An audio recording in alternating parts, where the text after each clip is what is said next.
Alrighty, so today we're going to talk about Charlotte FC in the Moving Forward Series episode. And anytime when I talk about an expansion team in the Moving Forward Series episode, it gets a little interesting because we have seen a lot of expansion teams that have come into the league for the past couple of years, and they've been having a very different kind of expansion season. I mean, we've seen some successful expansion season like LAFC and Atlanta United, and even in some extent to Nashville SC when they came into the league and made it to the playoffs in their first season. And then we also have seen some disastrous expansion season campaign like FC Cincinnati winning the wooden spoon, and even in some extent Inter Miami, though I know they made it to the playoffs in their first every year. They only made it because of the fact that the East basically expanded the playoffs for 10 teams because of the COVID shortened season. And when you look at how that Inter Miami team was in the expansion season, yeah, it was chaos, and it was kind of almost a miracle the fact that they were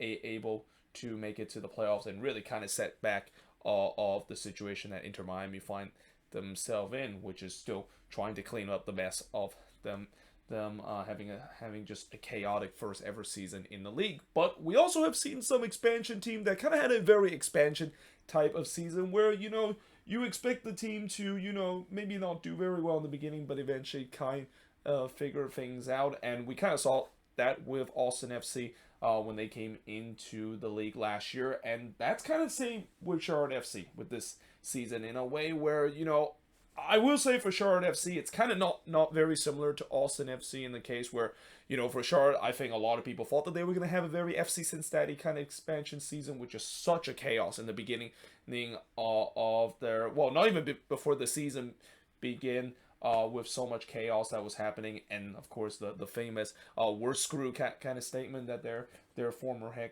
coach Miguel Angel Ramirez have said. And then as the season goes along, they kind of have still have some success even with things going very bad all off the field. And then eventually when Miguel Angel Ramirez was fired, we thought that this was when they really kind of fall apart and really kind of bottom out, and they kind of never did. And in some way, as I've said many times near the end of the season, this team kind of reminds me a little bit of the Colorado Rapids from a couple of years ago, where you thought that they were dead and buried in terms of the playoff race, and somehow in some way they find ways to stay alive, to go tooth and nail, to almost have some playoff stake to play on the final day of the season. But nevertheless, in terms of the season itself, they finished with 13-3-18 and finished with 42 points. And again, that kind of record is a very expansion-like kind of record. And that, again, I feel like after we've seen the success of Atlanta United, LAFC, and then of course in some cases Nashville, people forget that expansion teams are not supposed to be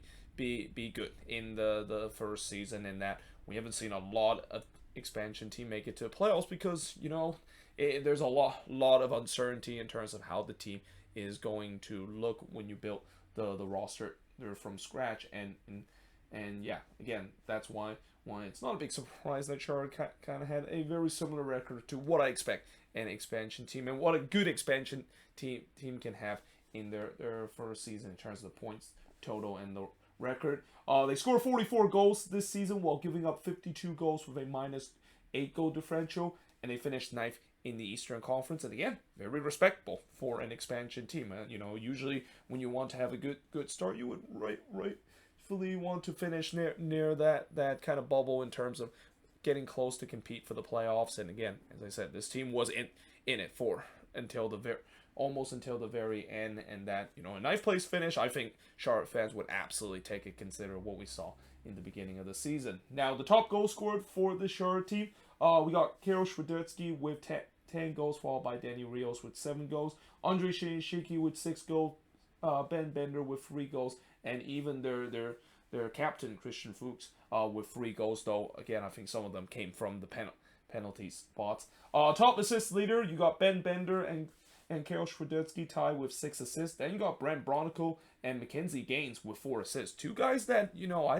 definitely did not expect them to have a good season. Well, they kind of had a very underrated season, and I think Brent Bronicle, if you want to talk about some of the most underrated midfielders in the league, I think Brent Bronicle fits that category. I mean, not a lot of people are saying that he's been having a decent season, but he really did. He really anchored record that midfield for this Charlotte team for this season. And the same goes with Mackenzie Gaines, who again, he's kind of developed into like a different role with Charlotte compared to doing this time with Austin, and you can still see that there's that raw talent. Why when he was with Austin in the expansion season, why there was definitely a case that he could definitely be a decent player. And then you got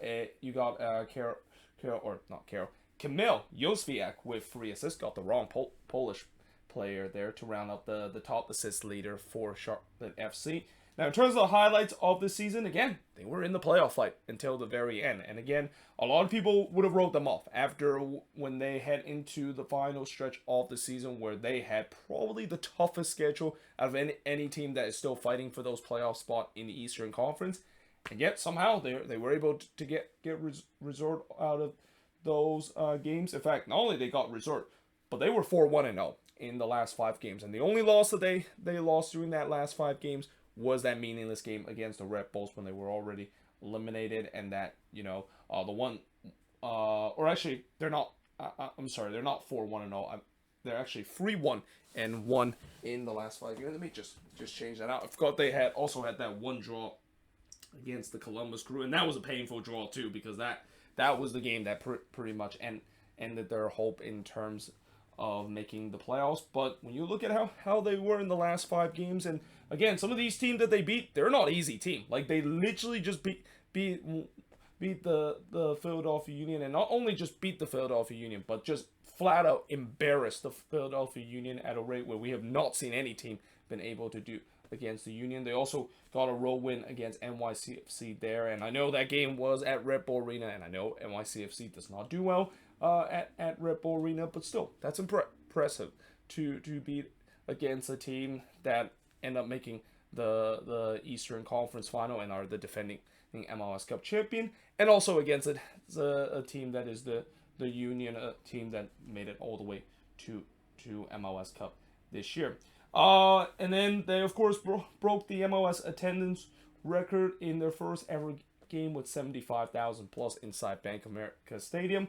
And then a memorable first ever win against the defending Supporter Shield champion, that is the New England Revolution. Now, again, I know there's going to be people who are going to say, well, the refs were kind of shorthanded in that game. I don't think Charlotte fans would care if they're shorthanded. There's that old saying, you will always remember your first whatever. And that in this case, I'm pretty sure Charlotte fans and these players will always remember their first ever win, because it's a historic thing. Just like them breaking the attendance for their first ever game in their club history, this is going to be something that's going to go down to hit history, and it's going to be talked about for a very long time with this club down the line. Now, in terms of some of the lowlights for Charlotte FC, and believe it or not, there were actually not as much lowlights as some people might think about this team. And that's kind of interesting, because usually with teams that got eliminated and did not make it to the playoffs, there were definitely plenty of lowlights to get. But for Charlotte, I kind of in some way had to cherry pick in some of the lowlights, but obviously no lowlights that we of course will not mention without talking about the disastrous start to this team before we even had this team play their first ever game, which is the fact that they had a lot of issue on and off the field before the ball was even kicked off in their season. We heard about their sporting director decided to leave the team before the season start. We talk about the whole roster were not completely constructed, and then we also have the Miguel Angel Ramirez saga. And again, it kind of began in the beginning of the season with the famous "we're screw" kind of quote that will live on as one of the most infamous quote in MLS history.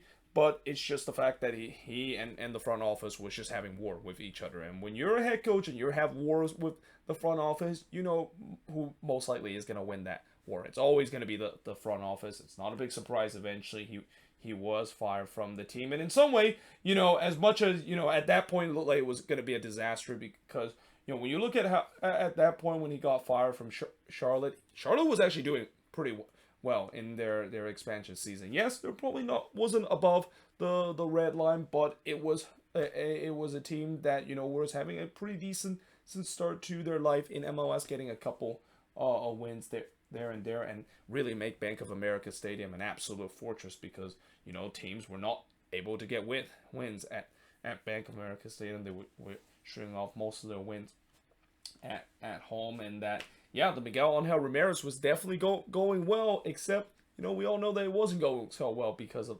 the ongoing bickering between him and the front office, and the front office just kind of had enough, and this is where we thought they were going to go into a bit of a collapse, and then little did we know that did not happen, and it didn't even came close to happen because of the fact that I think in this video I haven't even mentioned about Christian Latanzio and how I think if you want to add another highlights of Charlotte FC season, it's got to be Christian Latanzio, and just unexpectedly become a very decent head coach and really ride the ship of this team that looked like it was a sinking ship after Miguel Angel Ramirez left. But the other lowlights that I will say about this Charlotte team is that they just had no depth. And again, this goes back to in the beginning of the season with the way that they built the roster. It was very hollow, and that while they definitely had some decent player on the top part of the roster, if you look at the bottom of the part of the roster, that's when it's become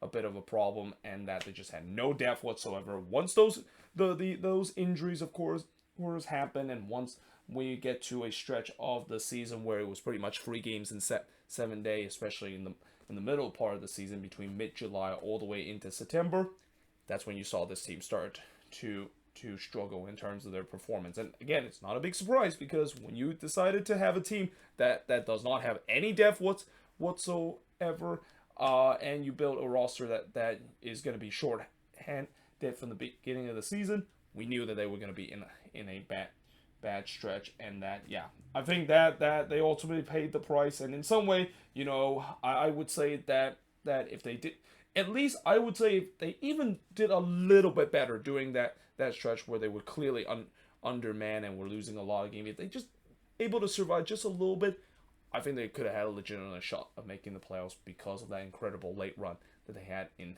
their expansion season. Now, in terms of revelation for the Charlotte FC team, and I was thinking about putting Karol Świderski on that list because I feel like for Świderski, it's been an interesting kind of expansion season during his time with Charlotte FC.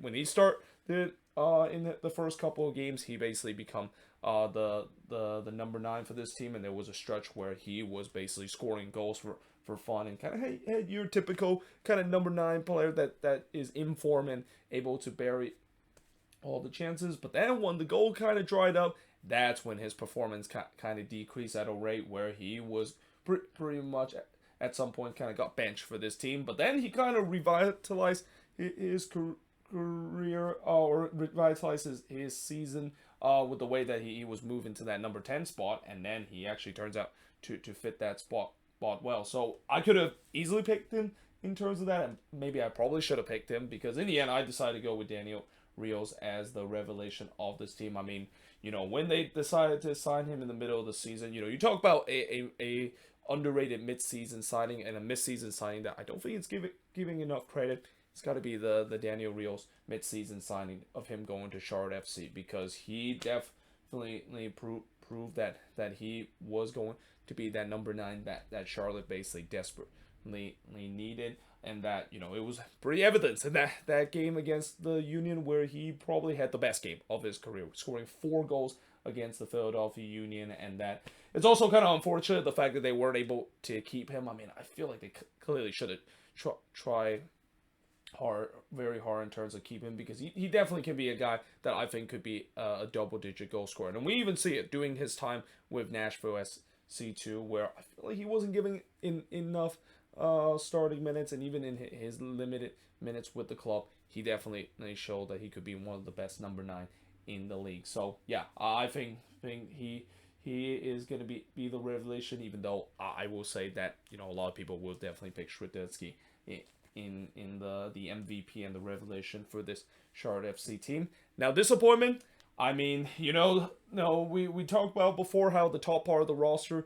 there were definitely some guys that turned out to be well, the bottom part of the roster was where things really take a turn for its worse for Charlotte, and that again, there was a lot of players on that bottom part of the roster that I could have easily put as the biggest disappointment for the Charlotte FC team. But in the end, I have to go with Kamil Józwiak. I mean, this is pretty obvious that Józwiak had the most disappointing season out of any players for Charlotte FC this year. And in some way, we kind of knew that it was going to be the case. I mean, when Charlotte decided to sign him, and that it was kind of very strange, the fact that, they decided to sign him on a DP contract. He was already injured, so he's unable to play for a while. And then when he came back from his injury, he just really never kind of get into his form. And when you also look at the way that, he during his last club with Derby County, he was also struggling with the team. So it was very odd, the fact that Charlotte decided to make the decision of signing him, and that I don't know which scouting department, of course, saw that he could be maybe a hidden gem, and maybe got a guy that could be like the Carlos Hill of MLS, where he struggled in the Premier League or in the English Championship in this case, and somehow turns out to do well in MLS. Yeah, no, that did not happen, and it's no surprise that Józwiak struggled throughout the season, only registered in 3 assists and didn't score a single goal for this team. And that, yeah, I think obviously for Charlotte, their main priority is not just potentially offload Józwiak, because I don't think any team will try to offload him, and I don't think they can even cut him without have to pay the consequences in terms of spending money because of it. But also the fact that they just need to buy him down. I mean, he is nowhere near the designated player tag that he, of course, currently have. And I would say that, in terms of some of the worst designated player, which I think I probably should be making a video of that in the future, I would definitely put Kamil Józwiak at top 5, or definitely a staple in the top 10 as the worst DP that is currently in MLS, because of how bad his season has had, even though we kind of knew that was going to be the case. Now, moving forward for Charlotte, as I mentioned, with Danny Rios moving on to Chivas, and this was actually a move that just done a couple of days ago. There was a lot of rumors that he was going to be moving on from Charlotte, and now it seems like it is official. They need a new number 9. I mean, I know that some might say, well, why not switch Karol Świderski back into that number 9 role? I don't think that's a good idea. I think Świderski was more comfortable playing in that number 10 role, and I think he thrived in that role rather than putting him in the number 9 position. So I think they definitely need to think about finding a new number 9, and in some ways they kind of have already found one, with the way that we heard about the rumors a couple of weeks ago they were going to sign an Argentine number 9 in the names of Enzo Capote from Racing, and that although there was that source saying that the agreement has reached, we have not heard anything since then. So yeah, we'll see whether or not that deal is going to get done, and if that deal does get done, then I think there's going to be some optimism with the Charlotte team, and certainly the fans, because I really think when you look at this team, and especially on the attacking foundation, I think they do have a good attacking foundation. I mean, Świderski, of course, is the playmaker in this team. They definitely had some good wing player with Vargas up there in one of the wing, and then in the midfield, Bender definitely pulling the string too, and then also, as I mentioned before, with Brent Bronico having a very underrated this season and really become that box to box midfielder that they weren't expecting him to be a staple of that midfield, but he's definitely turned into one last season. Yeah, you look at this Charlotte team, it's a good roster, and there's definitely the potential that they can be a playoff team as soon as next season. But at the same time, if they want to be that playoff team, they still need to sort out the depth. And in some way, I will say that Christian Lattanzio, he has tried his best to figure that out, with the way that throughout his time he definitely tried his best in terms of giving some of those players on the bottom part of the roster some minutes and develop them in a way where they can be used as good utility pieces, and could be guys that could be playing for this team when they do, or it could be starting with this team when they do have injury concern, or they're in a very, very kind of tight kind of stretch of the season.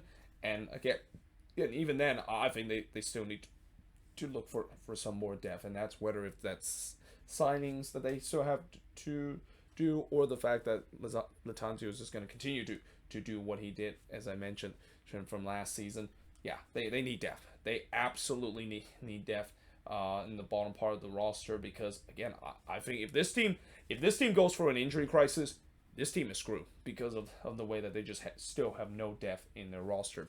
And then, of course, lastly, can Latanzio continue to find success now that he's been promoted to a permanent head coach? And again, with the way that Latanzio is playing this team, it's kind of in some way shifting to be kind of a pressing kind of team, and a team that likes to at times go on the counter, but also at times keep possession. And it's not a big surprise, because I think he came from the Man City coaching tree too, and that, that's kind of the style that they like to play. But yeah, with Latanzio having a very good success in his interim part, doing the first part or the latter part of the first half of the season, and then the entire part of the second half of the season.